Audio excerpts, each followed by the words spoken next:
Chinese সবজি যেভাবে রান্না করে। প্রথমে আমি সবগুলো সবজি কেটে নিলাম, তারপরে কর্নফ্লাওয়ারগুলো পানি দিয়ে রেখে দিলাম। তারপর একটা প্যানের মধ্যে তেল দিয়ে রসুন আদা হালকা ভেজে নিলাম, তারপরে মাংসগুলো দিয়ে দিলাম। এদিকে আমি সবজিগুলো হালকা সিদ্ধ করে নিলাম। তারপর মাংসগুলো একটু হয়ে আসলে একটা ডিম দিয়ে নেড়ে চেড়ে নিলাম। এরপর আমি পেঁয়াজ কুচি, তারপর কাঁচামরিচ দিয়ে দিলাম, একটু পরে ক্যাপসিকাম টমেটো দিয়ে দিলাম। এরপরে আমি ভাপানো সবজিগুলো দিয়ে দিলাম। সবজিগুলোকে আমি বেশি সিদ্ধ করব না, হালকা সিদ্ধ করে নিব। এরপর নেড়ে চিড়ে সবজি সিদ্ধ পানিগুলো দিয়ে দিলাম।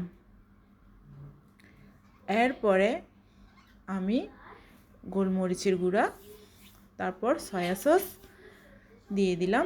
এবার দিয়ে নেড়ে চেড়ে নিলাম। এবার একটু পরে আমি কর্নফ্লাওয়ার লবণ এগুলো দিয়ে দিলাম। শেষ আমার চাইনিজ সবজি রান্না। জানি না আপনারা কে কীভাবে রান্না করেন, আমি এভাবে রান্না করি।